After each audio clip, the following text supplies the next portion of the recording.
ஸ்ரீ குருபியோ நமஹ. நாடிய பொருள் கைகூடும் ஞானமும் புகழும் உண்டாம் வீடியல் வழியதாக்கும் வேரியங் கமலை நோக்கும் நீடிய அரக்கர் சேனை நீருபட்டு அழிய வாகை சூடிய சிலை ராமன் தோல்வலி கூறுவார்க்கே. நான் ஆஸ்ட்ரோ முத்து ரமா பாலாஜி, கோவையிலிருந்து. இது ஸ்ரீ முத்துக்காளி ஜோதிடம். நீண்ட நாட்களுக்கு பிறகு உங்கள் அனைவரையும் சந்திப்பதில் மிகவும் மகிழ்ச்சி அடைகிறேன்.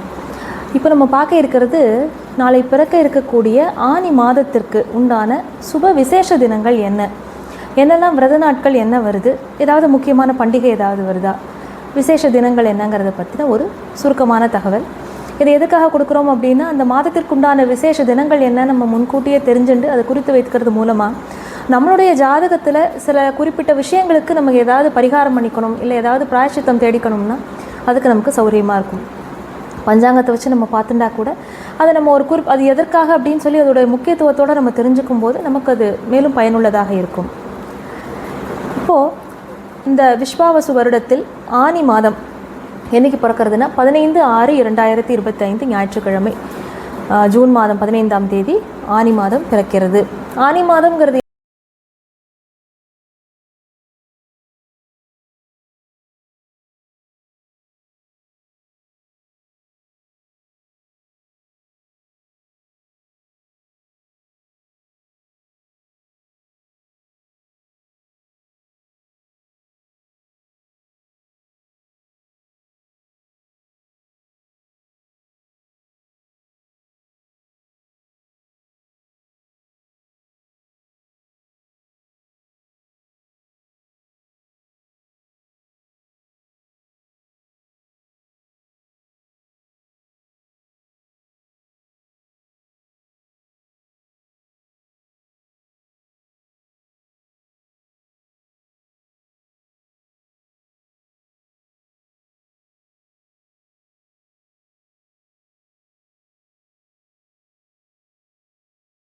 இந்த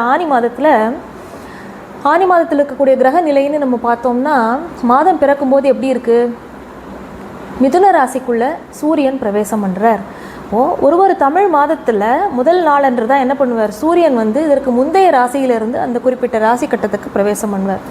சித்திரை அப்படின்னு சொன்னால் சூரியன் மேஷத்தில் நுழைவது, ரிஷபராசிக்குள்ளே நுழையிறது வைகாசி, மிதுன ராசிக்குள்ளே நுழையிறது ஆனி அப்படின்னு 12 மாதங்களும் நம்ம கணக்கு வச்சுருக்கோம் இல்லையா. அப்போது மிதுனத்துக்குள்ளே சூரியன் நுழையும் போது அங்கே ஏற்கனவே புதனும் இருக்கார், குருவும் இருக்கார். இந்த மாதத்தில் எப்படி இருக்கும்னா, பொதுவான நிலவரம்னு பார்க்கும்போது சூரியன் அப்படிங்கிறவர் அரசாங்கம் சம்மந்தமான விஷயம், நம்மளோட நல்ல ஆரோக்கியம், நம்மளுடைய ப்ரெஸ்டீஜ்னு சொல்கிறோம் இல்லையா, அந்தஸ்து, தன்னம்பிக்கை, தைரியம், மனோதிடம், நான் என்ற அந்த உணர்வு, நம்மளை பற்றின அந்த செல்ஃபுங்கிறதே சூரியன், அகம் அப்படிங்கிறது நம்மங்கிறது சூரியன். தகப்பனாரை குறிக்கும், மாமனாரை குறிக்கும் உறவு நிலைகளில். அதே போல் சூரியன் அப்படிங்கிறது அரசாங்கம், அரசுன்னு சொல்லிட்டோம். சரி, குரு பகவான்கிறவர் யார், நீதிமான். அதாவது சனியை நீதிமான்னு சொன்னால் கூட குரு நமக்கு மதிய ஆலோசனை சொல்லக்கூடிய குரு. அப்போது இது நல்லது இது கெட்டதுன்னு சொல்லிட்டு தர்மத்துக்கு வழிகாட்டுபவர் இல்லையா, ப்ரஹஸ்பதி அந்த குரு. அப்புறம் புதன் பகவான்கிறவர் யாருன்னா எல்லா வித்தைக்கும் அவர் தான் அதிபதி. பாட்டாகட்டும், எழுத்து, சங்கீதம், நடனம், நாட்டியம், ஓவியம், சிற்பம், எல்லா சாஸ்திரத்துக்கும் எல்லா வித்தைக்கும் அதிபதி புதன். இப்போது இந்த சுபகிரகங்கள் எல்லாம் புதன் எப்பயுமே எப்படின்னா, யார் கூட சேர்றாரோ அவர் குணங்களே அப்படியே அவரும் அது மாதிரியே மாறிடுவார். புதனை பொதுவாக நம்ம பச்சோந்தி கிரகம்னு பொதுவாக சொல்லி வைப்போம். ஆனால் எல்லா ரசனையான விஷயங்கள், நல்ல இன்பமான விஷயங்கள், அதை ரொம்ப அனுபவித்து ரசித்து நம்ம பண்ணுறோம் இல்லையா, புதன் நன்னா இருக்கணும் நமக்கு. அப்போது பேச்சாற்றல், எழுத்து, ஜோதிடம், இது எல்லாத்துக்குமே புதன். அப்போது இந்த 3 கிரகங்களும் மிதுனத்தில் இருக்கும்போது என்ன ஆகும்னா, இப்போ படிப்பில் வித்தைன்னு சொல்கிற அந்த கல்வி, பள்ளிக்கூடங்கள் இருக்கு இல்லையா, பாடசாலைகள், இது எல்லாமே புதன் தான். அப்போது அந்த புதனுக்கு உண்டான இடத்துல இந்த சூரியனும் குருவும் இருக்கும்போது என்ன ஆகும்னா, படிப்பு சம்பந்தமான விஷயங்களில் அரசுடைய அணுகுமுறை எப்படி இருக்கும், ஒரு புதிய வகையான சில விஷயங்களை சொல்லணும், சில புதிய நுணுக்கங்களை சொல்லணும், கற்றுக்கிறது குழந்தைகளுக்கு எளிமையாகணும், ஒரு விளையாட்டுடன் கூடிய கல்வியாகணும். அந்த மாதிரி அந்த சிலபஸ்லாம் ஃப்ரேம் பண்ணுறது, அந்த எஜுகேஷன் சிஸ்டம், இதிலெல்லாம் சில மாற்றங்களை கொண்டு வருவாங்க. அது எல்லாமே ரொம்ப அருமையானதாக இருக்கும். அப்புறம் காலநிலை அப்படின்னு பார்த்தோம்னா, இயற்கை சம்மந்தப்பட்ட விஷயங்கள் தனி, இது பொதுவான மக்களுடைய வாழ்க்கை எப்படி இருக்குங்கிறத பார்க்கும்போது இதுதான் அதற்குண்டான விஷயமாக நம்ம சொல்லலாம். சரி, இப்போ அடுத்தது என்னன்னு கேட்டிங்கன்னா, இந்த ஆனி மாதம் 1ஆம் தேதி திருவோண நட்சத்திரம் வருது. இந்த ஸ்ரவண நட்சத்திரம்ங்கிறது பொதுவாக என்ன செய்யணும் அப்படின்னா, நம்ம வந்து பெருமாளை வழிபடுவோம். ஹயக்ரீவர் அன்றைக்கி ரொம்ப பிடிச்சிக்கணும். நமக்கு வந்து இந்த படிப்புக்கு இதுக்கெல்லாம் வந்து ஹயக்ரீவர், அதே நேரத்தில் குழந்தைகளுக்கு வந்து நல்ல புத்தி கூர்மை, படிப்பில் மட்டுமே அவங்களுடைய சிந்தனை இருக்கணும். அந்த மாதிரியான விஷயங்கள் எல்லாத்துக்குமே வந்து ஹயக்ரீவரை பிடிச்சிக்கணும். இந்த ஆனி மாதத்தினுடைய 4ஆம் நாள் வந்து தேய்பிறை அஷ்டமி வருது. அன்றைக்கி ஆனி 4ங்கிறது 18/6/2025 புதன்கிழமை. அன்றைக்கி வந்து பகவதாஷ்டமி அப்படின்னு சொல்கிறோம்.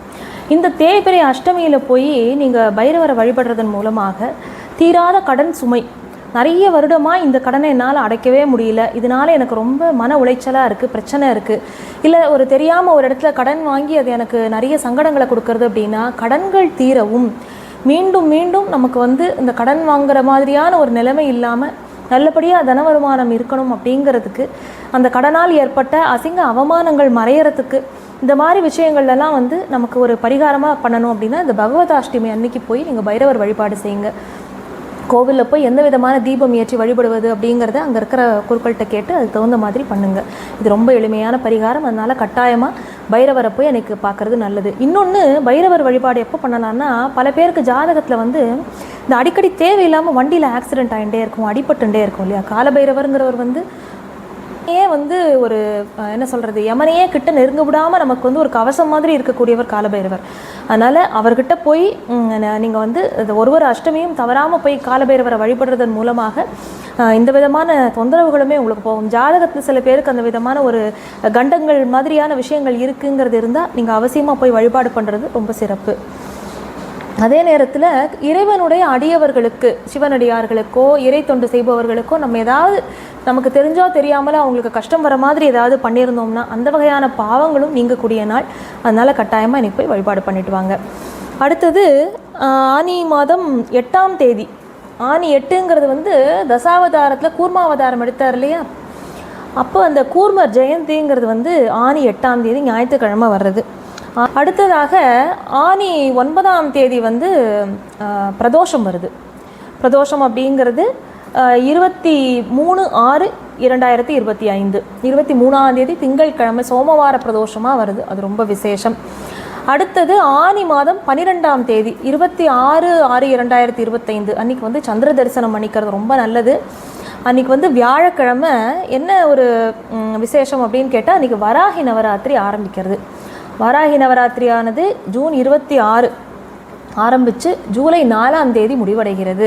அதை குறிச்சிக்கோங்க. ஆனி மாதத்தில் வரக்கூடிய ஏகாதசியில் 21/6/2025 சனிக்கிழமை வரக்கூடிய ஏகாதசி ஆனி 7ஆம் தேதி, அது அபரா ஏகாதசின்னு பேர். அதாவது இந்த ஏகாதசி விரதம் இருந்து வழிபடும் போது பொதுவாகவே எல்லா ஏகாதசிக்கும் இப்போ ரொம்ப பெரிய மகத்துவம் உண்டு. இந்த ஏகாதசி விரதம் இருக்கும்போது என்னாகும்னா, நம்மளுடைய பூர்வ ஜென்ம வினைகள் என்னெல்லாம் இருக்கோ அதெல்லாம் தீர்ந்து போய் அந்த ஜென்மாந்தரமாக சேர்த்து வைத்த அந்த கடன் அதெல்லாம் போகும். நமக்கு அந்த பிறவி கடன் சொல்கிறது குறையும். தெரிஞ்சோ தெரியாமலோ செய்த பாவங்கள் எல்லாமே அகலும்னு. இதுக்கு வந்து மரித்வஜன்கிற ஒரு ராஜாவை பற்றின ஒரு கதை சொல்லுவாங்க. அந்த ராஜா வந்து அவனுடைய தீய எண்ணம் கொண்ட உடன் பிறந்த சகோதரனாலே கொல்லப்படுகிறார்.